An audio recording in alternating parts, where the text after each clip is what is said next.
Welcome back to my channel. எல்லாருக்கும் hi. நான் தம்பி ஒய்ஃபு பிரணவ் எல்லோரும் காரில் கிளம்பிட்டோங்க. எங்கே போகிறோன்னு தானே பார்க்குறீங்க? மீன் வாங்க தாங்க போகிறோம். கடை பக்கத்தில் வந்துட்டோம். இப்போ காரை நிப்பாட்டிட்டு நம்ம இறங்கி கடைக்கு போயிடலாம். கடைக்கு வந்தாச்சு. இப்போ என்னென்ன மீன் இருக்குதுன்னு பார்க்கலாம். நிறைய மீன் இருந்தது. அதுக்கு நமக்கு எது பிடிச்சிருக்கோ அந்த மீன் செலக்ட் பண்ணி வாங்கிடலாம். எல்லோரும் ஒரு வழியாக பார்த்து 2 மீன் செலக்ட் பண்ணிட்டோம். ஒன்று குழம்பு வச்சிடலான்னு சொல்லிட்டு இன்னொன்று பொரிக்கலான்னு சொல்லிட்டு 2 மீன் வாங்கியாச்சு. அது எல்லாத்தையும் க்ளீன் பண்ணிகிட்ருக்காங்க. பிரணவ் அது எல்லாத்தையும் பார்த்துட்டு இருந்தான். பிரணவுக்கு மீன்னா ரொம்ப பிடிக்கும். அதனால் அது கடைக்கு போய் வாங்கினது அவனுக்கு ரொம்பவே பிடிச்சிருந்துச்சு. இந்த மாதிரி நம்மளுக்கு மசாலா தட்டுறதுக்கு ஏற்ற மாதிரி அவங்களே நல்லா ஸ்லைஸ் பண்ணி கொடுத்துட்டாங்க. இப்போ நம்ம வாங்கின மீனெல்லாம் எடுத்துகிட்டு கிளம்பிடலாங்க வீட்டுக்கு. காரில் ஏறியாச்சு. இன்னைக்கு கிளம்ப வேண்டியது தான். வீட்டுக்கு வந்துட்டு க்ளீன் பண்ண ஆரம்பிச்சிட்டோம். நானும் என் தம்பியும் உப்பு மஞ்சப்பொடி தண்ணியெல்லாம் ஊற்றி நல்லா வாஷ் பண்ணி எடுத்துடலான்னு சொல்லிட்டு க்ளீன் பண்ணிகிட்ருக்கோம் 2 பேரும்.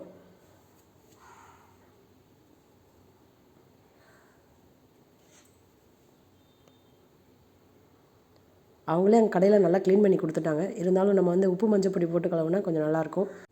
இப்போ மசாலா தட்டுறதுக்கு தேவையான பொருள் எல்லாம் எடுத்து வச்சுருக்கேன்.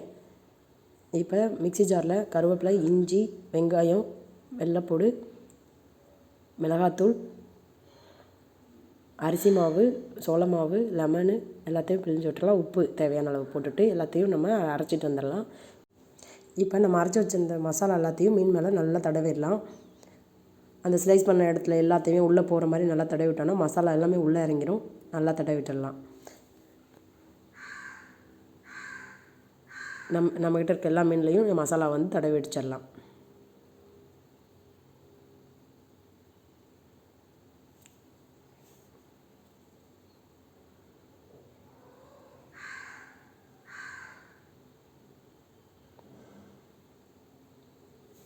எல்லா மீன்லேயும் மசாலா தடவி வச்சாச்சு. இதை வந்து நம்ம மேரினேட் பண்ணி வச்சிடலாம்.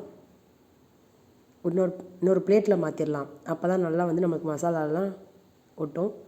பிளேட்டில் மாற்றி வச்சிடலாம். இப்போ ஒரு 1/2 hour அது அப்படியே இருக்கட்டும். அதுக்கப்புறம் நம்ம எண்ணெயை வச்சுட்டு எண்ணெய் ஹீட்டானதும் மீன் எல்லாத்தையும் போட்டு ஃப்ரை பண்ணி எடுத்துடலாம்.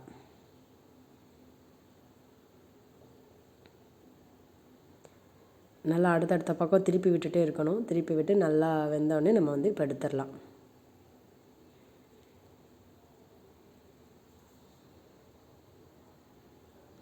அடுத்த பெரிய மீனை சேர்த்துடலாம்.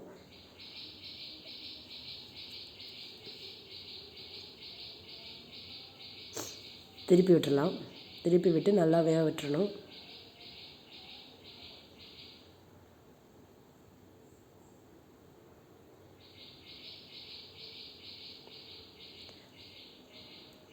அந்த மாதிரி எண்ணெய் நம்ம ஊற்றிட்டே இருந்தோம்னா நல்லா எல்லா இடத்துலையும் நல்லா சூப்பராக கிறிஸ்பியாக கிடைக்கும்.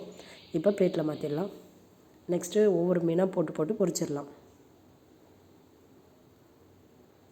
இந்த மாதிரி திருப்பி விட்டு எண்ணெயெல்லாம் மேலே ஊற்றினோம்னா நல்லா கிறிஸ்பியாக கிடைக்கும்.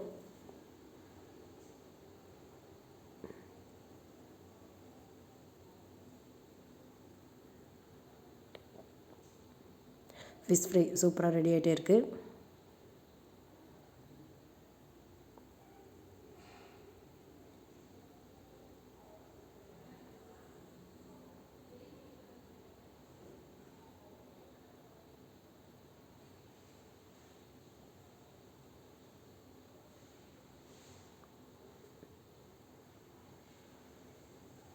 அப்புறம் குழம்பும் ரெடி ஆயிடுச்சுங்க. ஃபிஷ் ஃப்ரையும் ரெடி, குழம்பும் ரெடி. இந்த வீடியோ பிடிச்சிருந்தால் லைக் பண்ணுங்கள், ஷேர் பண்ணுங்கள், சப்ஸ்கிரைப் பண்ணுங்கள். தேங்க்ஸ் ஃபார் வாட்சிங். ஓகே, பாய்.